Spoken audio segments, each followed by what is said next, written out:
अस्सलाम वालेकुम। आज जुमेरात है, नवंबर की 30 तारीख। पाकिस्तान में इस वक्त शाम के 7, भारत में 7:30 और यहाँ हमारे स्टूडियोज की घड़ियों में सुबह के 9 बज रहे हैं। वॉइस ऑफ अमेरिका वॉशिंगटन की उर्दू सर्विस से मैं हूँ खालिद हमीद, खबरों के एक बुलेटिन के साथ। इसराइल का कहना है कि उसने हमास के साथ जंग बंदी को कम से कम एक दिन मजीद बढ़ाने पर इत्तेफाक किया है। इसराइली डिफेंस फोर्सेस ने इब्रानी में ट्वीट किया कि मग़वियों की रिहाई के अमल को जारी रखने के लिए सालिसों की कोशिशों और मुआहदे की शराइत के तहत जंग बंदी जारी रहेगी। ये बयान जंग बंदी के ख़त्म होने से तकरीबन 15 मिनट पहले आया है। हमास के अस्करियत पसंदों ने बुध के रोज़ मुतहारिब फरीकों के दरमियान जंग बंदी के छठे दिन 16 यरगमालियों को रिहा किया, जबकि मुज़ाकरातकारों ने लड़ाई के वक्फे को बढ़ाने और इसराइली जेलों में कैद फलस्तीनियों के बदले मजीद यरगमालियों को आज़ाद कराने के लिए काम किया। अमरीकी वजीर खारजा एंटनी ब्लिंकन इसराइल पहुंच गए हैं। इससे कबल उन्होंने ब्रसल्स में सहाफ़ियों को बताया कि जंग बंदी में तौसी का मतलब ये है कि गजा में बेघर फलस्तीनियों की मदद के लिए मजीद यरगमाली घर वापस आएंगे और इंसानी बुनियादों पर मजीद इमदाद पहुंचाई जाएगी। अमरीकी वजीर खारजा ने जुमेरात को तल अबीब में इसराइली सदर इसहाक हर्जोग से मुलाकात की और कहा कि इसराइल और हमास के दरमियान जंग बंदी से फायदा हो रहा है। हर्जोग ने अपने बयान में कहा कि यरूशलेम में जुमेरात की सुबह मुबैना तौर पर 2 फलस्तीनी बंदूक बरदारों की तरफ से किया गया एक हमला, जिसमें कम से कम 3 अफराद हलाक और मुतअद्दिद जख्मी हो गए थे, इस ना खत्म होने वाली जंग की एक मिसाल थी कि इसराइल इस इंतहाई पेचीदा और मुश्किल वक्त में दहशतगर्द तंजीमों बिलखुसूस हमास के खिलाफ लड़ रहा है। ब्लिंकन मुतवक्की तौर पर जंग बंदी में मजीद तौसी और मजीद यरगमालियों की रिहाई के लिए दबाव डालेंगे। एक इसराइली एहलकार ने वॉशिंगटन पोस्ट को बताया कि जंगबंदी को 2 या 3 दिन तक बढ़ाया जा सकता है, लेकिन लड़ाई में मजीद बंदिश से मुस्तकिल जंगबंदी नहीं हो सकती। इसराइल की दिफाई अफवाज ने बुध को कहा कि इसराइली फौज के chief of staff lieutenant general Herzi Halevi ने वक्फा खत्म होने के बाद गजा में लड़ाई जारी रखने के मंसूबों की मंजूरी दे दी है। हमास के अस्करियत पसंदों ने बुध के रोज मुतहारिब फरीकों के दरमियान जंग बंदी के छठे दिन 16 यरगमालियों को रिहा किया, जबकि मुज़ाकरातकारों ने लड़ाई के वक्फे को बढ़ाने और इसराइली जेल में कैद फलस्तीनियों के बदले मजीद यरगमालियों को आज़ाद करने के लिए काम किया। दूसरी जानिब सदर जो बाइडन ने बुध को तस्दीक की कि गजा से हमास ने एक इसराइली अमरीकी यरगमाली को रिहा कर दिया है। सदर बाइडन ने सहाफ़ियों को बताया कि 49 साला लेथ बैनन सरहद पार मिस्र में महफूज हैं। व्हाइट हाउस के हुक्काम का ख्याल है कि 7 या 8 अमरीकी अभी भी तहवील में हैं। यूक्रेन के दोनेत्स्क के इलाके में गुज़श्ता रात रूसी मिसाइल दागे गए। मिसाइल हमलों में 4 बच्चों समेत 10 अफराद जख्मी हो गए। यूक्रेन के वजीर दाखिला एहोर क्लेमेंको ने जुमेरात को बताया कि मलबे में 5 दीगर अफराद फंसे हुए हैं। दोनेत्स्क सनती इलाका है जिसके साथ रूस ने गुज़श्ता साल इल्हाक का दावा किया था। 2 साल से जारी तनाज़े में यहाँ शदीद तरीन लड़ाई देखी गई है। यूक्रेन की फौज के तर्जमान अलेक्जेंडर शिप्टॉन के मुताबिक इस हफ्ते मुल्क में मौसमी हालात बेहतर हो रहे हैं, जिसके बाद रूस ने अपने हमलों को तेज कर दिया है। इस्लामाबाद हाई कोर्ट ने इवन फील्ड रेफरेंस में साबिक वजीर आजम नवाज शरीफ को सुनाई गई सजा कलअदम करार देते हुए उन्हें बरी कर दिया है, जिसके बाद उनके हामी पुरुम्मीद हैं कि अब नवाज शरीफ की इंतखाबी सियासत में वापसी के दरवाजे खुल गए हैं। ताहम बाज़ कानूनी माहिर कहते हैं कि साबिक वज़ीर आज़म के लिए अब भी मुश्किलात बरकरार हैं।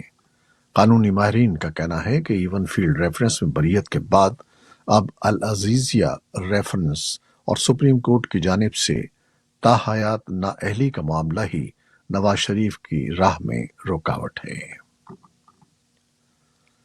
साबिक वज़ीर-ए-आज़म इमरान खान की जानिब से इंट्रा पार्टी इलेक्शन से दस्तबरदारी और पाकिस्तान तहरीक इंसाफ के चेयरमैन के लिए बैरिस्टर गौहर अली खान की नामजदगी के फैसले पर तबसरों का सिलसिला जारी है। गुज़श्ता हफ्ते इलेक्शन कमीशन ऑफ पाकिस्तान ने पीटीआई के इंट्रा पार्टी इंतखाबात को कलअदम करार देते हुए 20 दिन के अंदर नए इंतखाबात कराने का हुक्म दिया था। इलेक्शन कमीशन ने कहा था कि इंतखाबात न करवाने की सूरत में पीटीआई अपने इंतखाबी निशान से महरूम हो सकती है। मुबसरीन का कहना है कि पीटीआई इंतखाबी सियासत से बाहर नहीं होना चाहती। इसी बिना पर इमरान खान ने पार्टी चेयरमैन के ओहदे से दस्तबरदारी जैसा अहम फैसला किया है। पाकिस्तान को चीन से मिलाने वाली शाहराह कराकोरम पर खैबर पख्तूनख्वा के पसमानदा इलाके कोहिस्तान में गैरत के नाम पर खवातीन को कत्ल करने के मुतअद्दिद वाक़यात सामने आ चुके हैं। इंसानी हुकूक के कारकुन से रियासती इदारों की नाकामी, जबकि बाज़ मुबस्सरीन फरसुदा रिवायात का नतीजा करार देते हैं। एक हफ्ते कबल कोहिस्तान में एक और लड़की को गैरत के नाम पर कत्ल करने का वाक़या सामने आया है, जिसके बाद इलाके में कर्फ्यू जैसी सूरत हाल है। पुलिस समेत दीगर इदारे वाक़े में मुलव्वस अफराद की गिरफ्तारी का दावा कर रहे हैं। कोहिस्तान में लड़की के कत्ल पर इंसानी हुकूक की तंजीमें और सियासी जमातें एहतजाज करते हुए मुलव्वस अफराद की गिरफ्तारी का मुतालबा कर रही हैं। इस्लामिक रिलीफ के एक नए जायजे में उन अफगान पनागुज़ीनों के संगीन हालात का पता चला है जो हाल ही में पाकिस्तान से वापस आए हैं। 90% नए आने वाले अफगान सर्दियों के शदीद होने से पहले बेघर होकर वापस आए हैं। चूंकि अफगानिस्तान में लोगों की वापसी जारी है, नए आने वालों में से तकरीबन 1/3 यानी 32% खुराक की शदीद कमी का शिकार हैं और तकरीबन 3 में से 2 यानी 62% सेहत के मसाइल जैसे इसहाल और मैदे की दीगर बीमारियों में मुब्तला हैं। इस्लामिक रिलीफ ने पाकिस्तान से सरहद उबर करने वाले 315 नए आने वालों का इंटरव्यू किया है। ईरान के वज़ीर दाखिला का कहना है कि कानूनी दस्तावेजात रखने वाले अफगानों में शनाख्ती कार्ड्स तकसीम किए जाएंगे और जो गैर कानूनी तौर पर आएंगे उन्हें वापस अफगानिस्तान वापस भेज दिया जाएगा। ईरानी वज़ीर दाखिला अहमद वहीद ने कहा कि हुकूमत तालिबान की मुशावरत से ईरान में अफगान मुहाजिरीन को शनाख्ती कार्ड फराहम करेगी। उनके मुताबिक इस वक्त ईरान में 50 लाख अफगान मुकीम हैं। अमरीकी हुकाम ने कहा है कि भारत से ताल्लुक रखने वाले एक शख्स के खिलाफ इल्जामात हैं कि उसने एक मुमताज सिख अलहदगी पसंद रहनुमा गुरपतवंत सिंह पुन्नू के कत्ल के लिए भारत के एक सरकारी अफसर से $1 लाख की रकम वसूल की है।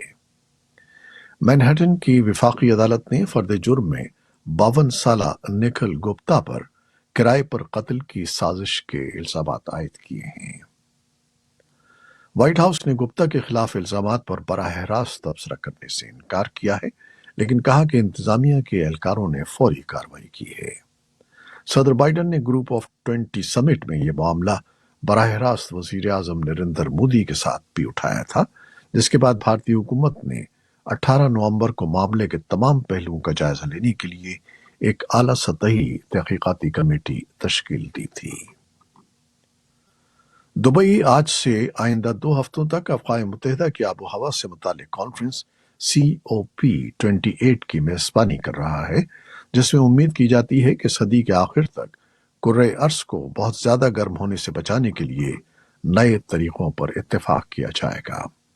लेकिन इस बारे में शुगूक व शुबहात बरकरार हैं कि तेल से मालामाल ये मुल्क आबो हवा के बहरान को ख़त्म करने में किस हद तक मदद करेगा। इन शुबहात की वजह इस मुल्क का फॉसिल ईंधन पर इन्हिसार है। जापान के कोस्ट गार्ड्स ने कहा है कि अभी तक अमरीकी फ़ज़ाइया के 7 लापता अहलकारों का कोई निशान नहीं मिला है, जो तरबियती मश्क के दौरान गिरकर तबाह होने वाले तैयारे में मौजूद थे। बुध के रोज याकोशिमा जजीरे पर तैयारे के गिरने के बाद एक बेहोश शख्स समंदर में मिला है, जिसे बाद में मुर्दा करार दिया गया था, लेकिन जहाज में मौजूद दीगर 7 अफराद में से किसी का अभी तक सुराग नहीं मिला है। अमरीकी सिफारतकार हेनरी किसिंजर 100 बरस की उम्र में इंतकाल कर गए हैं। 70 की दहाई में साबिक अमरीकी सदूर रिचर्ड निक्सन और जेराल्ड फोर के दौर में अमरीका की खारजा पॉलिसी तरतीब देने वाले किसिंजर को बतौर एक स्कॉलर भी जाना जाता है, जिन्हें 1973 में अमन के नोबेल इनाम से भी नवाजा गया था। कदामत पसंद मुफक्किर किसिंजर को एक कामयाब सिफारतकार के तौर पर पेश करने की कोशिश करते हैं, जिन्होंने अमरीका के चीन से ताल्लुकात का आगाज किया और सोवियत यूनियन की पेशकदमी रोकी। जापानी वजीर आजम फोमियो किशीदा ने हेनरी किसिंजर को खराज तहसीन पेश किया है। चीन ने भी ताजियत का इजहार किया है। ये थी वो खबरें जो फेसबुक लाइव पर हमने आपके लिए पेश की। हमारी वेबसाइट, यूट्यूब और पॉडकास्ट पर यह बुलेटिन आपके लिए पोस्ट कर दिया जाता है।